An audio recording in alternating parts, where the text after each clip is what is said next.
Hi, it's Steve. Today we'd like to show you how to change the motor control board on your front load washer. The motor control board is responsible for all of the functions of the drive motor. It's a really easy job to change. Let me show you how we do it. Now to do this repair we will need access to the back of the washer. So the first thing we're going to need to do is to disconnect power to the washer. We'll also want to turn off the inlet water supplies and remove both of those as well as the drain hose. And then we can pull that washer forward so that we can access the back. So now that we have access to the back, we'll remove the screws that secure that access panel in place. Now, normally you can just remove the two on each side and the one on the bottom. And then just loosen the one on the top a little bit. And that will allow that panel to come off and we can set that aside. Now the motor control board is located on the right hand side as we face it from the rear, but it's difficult to get at, so we're going to release the motor and drop it down out of the way after we remove the belt. But we will caution that this metal edge that you'll be working through is really sharp. So we suggest that you take some duct tape and just cover that edge so that we prevent yourself from being injured. Now that we have the access panel off and we protected that edge, we'll next remove the belt. We'll simply roll it off of the larger pulley and then just take it off completely. And to gain good access to that motor control board, we suggest that you drop the motor down. So we'll begin by removing the screw on the right hand side and the one on the left, and there's another one straight in the back on the left as well. Now with the screws removed from the motor, I'm next just going to push it slightly towards the front of the washer and let it drop off. And just rotate it slightly so that we can access the wire harness attached to the side here. We'll begin by pulling the ground wire off.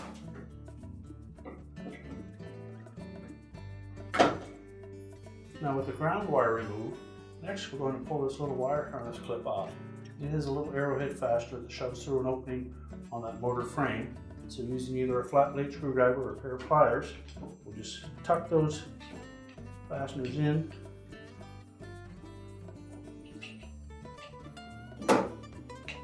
Just putting a little pressure on pulling that out through the back side. Once we release that, we can then just depress the little locking tabs on the side of the harness connector and pull it off of the motor.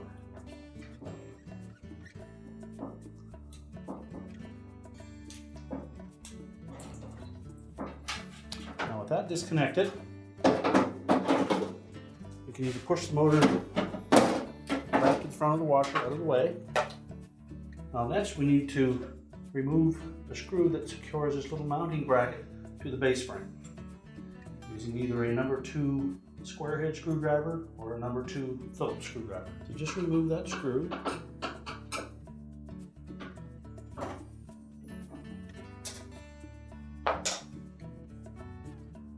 Just untuck that ground wire from the clip on the side of that motor control board housing.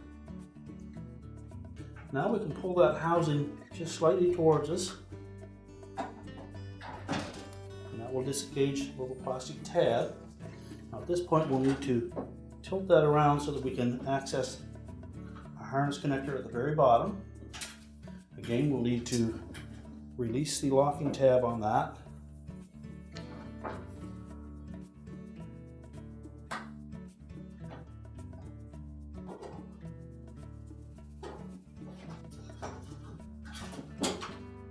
Press that locking tab and then pull out on the harness.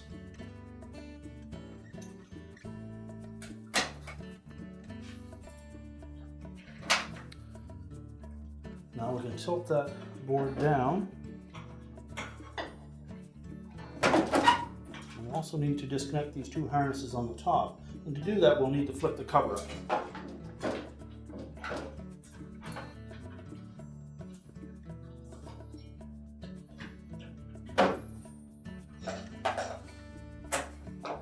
You'll note that there's a little locking tab on either side of that cover. You just spread those out a little bit, lift them up.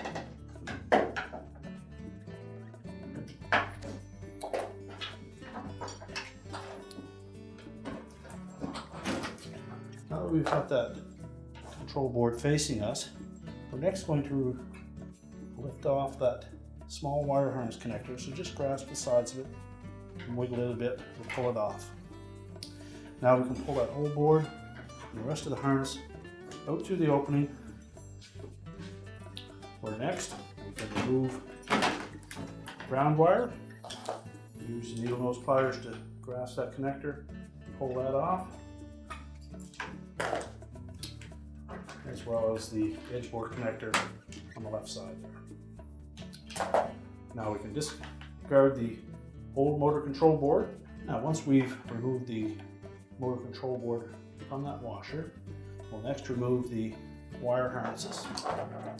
Using a pair of needle nose pliers, we'll take off that ground wire, as well as the harness connector to the left of that. Simply just rock that back and forth a little bit, and it should slide right off. We'll save the harness to use on the new motor control board, and we'll also need to remove that mounting bracket from the bottom.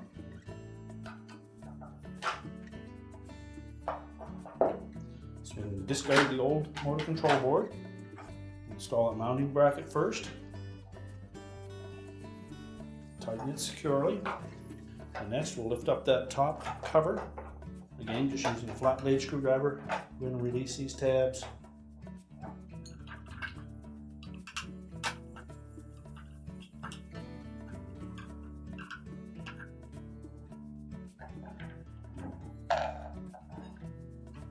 Now with the cover lifted up, I'll line up that harness connector, press it firmly down onto the board, reconnect the ground wire,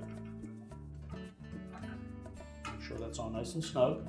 Now we'll put the motor control board back inside the washer and locate that small harness connector and position it into that little notch on the board. Again, make sure that we press it firmly into place. At this point, we can close that cover up. So what we're going to do is locate a plastic tab on the bottom of that motor control board into this opening in the base frame.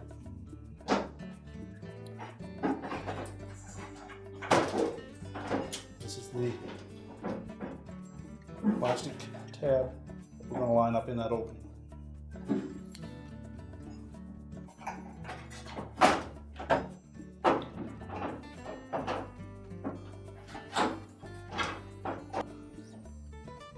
Now once we've got that hooked into the base frame, we can then reinstall the ground wire through that mounting bracket at the rear.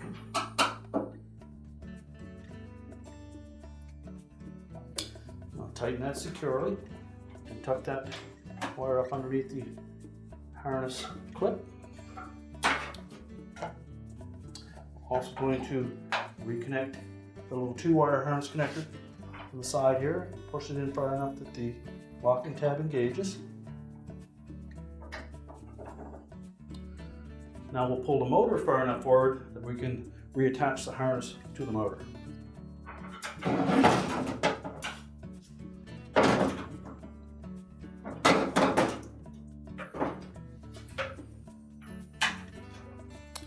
We'll want to install that harness clip with the arrowhead fastener through that opening again.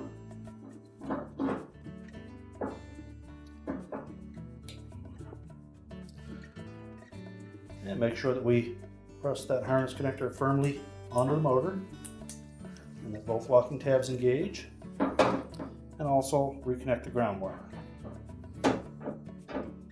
Now we need to pivot that motor around. We're going to have to line up the 4 mounting brackets with the outer tub. Now when mounting the motor back up into place, what we want to look at is the right front, if you wish to call it, mounting portion has to fit over this plastic stud right here. So it's going to go forward of it and cut back onto that. The other 3 cups on the motor mount will fit here, here, and on here. And those will all be held in place with a screw. So we'll lift that motor up, line up that one at the back, support it,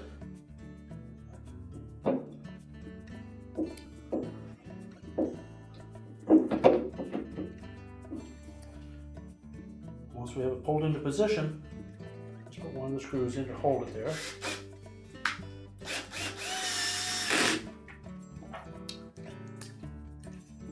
And we can then install the other one at the back and tighten the one up towards the front. And now we can put the belt back on the motor. So next, to install the belt, we're simply going to drape it partway over that top pulley, hook it down underneath the motor pulley, and hold it in position at the bottom while rotating that large pulley until the belt comes tight. And then while pinching the belt to the larger pulley, we'll just rotate it down into position. I'll give it a few turns and make sure that it is centered on the large pulley. And there's enough room that we can move one groove forward or backward on that lower pulley. If you need to move it, we simply just put a little tension on that belt while we're rotating it. And again, give it a few turns, make sure it's centered. Now we'll remove our protective tape that we put on that opening in the back, and then we can reinstall the back panel. Now with the tape removed, I'm simply going to line up that slot on the top, push the panel into position, and we'll install a screw in the bottom.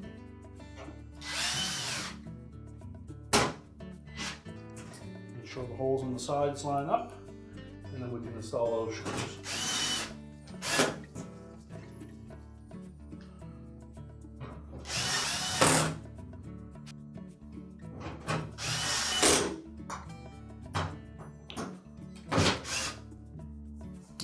And now we can push the washer back into position. We're now ready to reconnect the inlet fill hoses, the drain hose, and the power, and our repair is complete.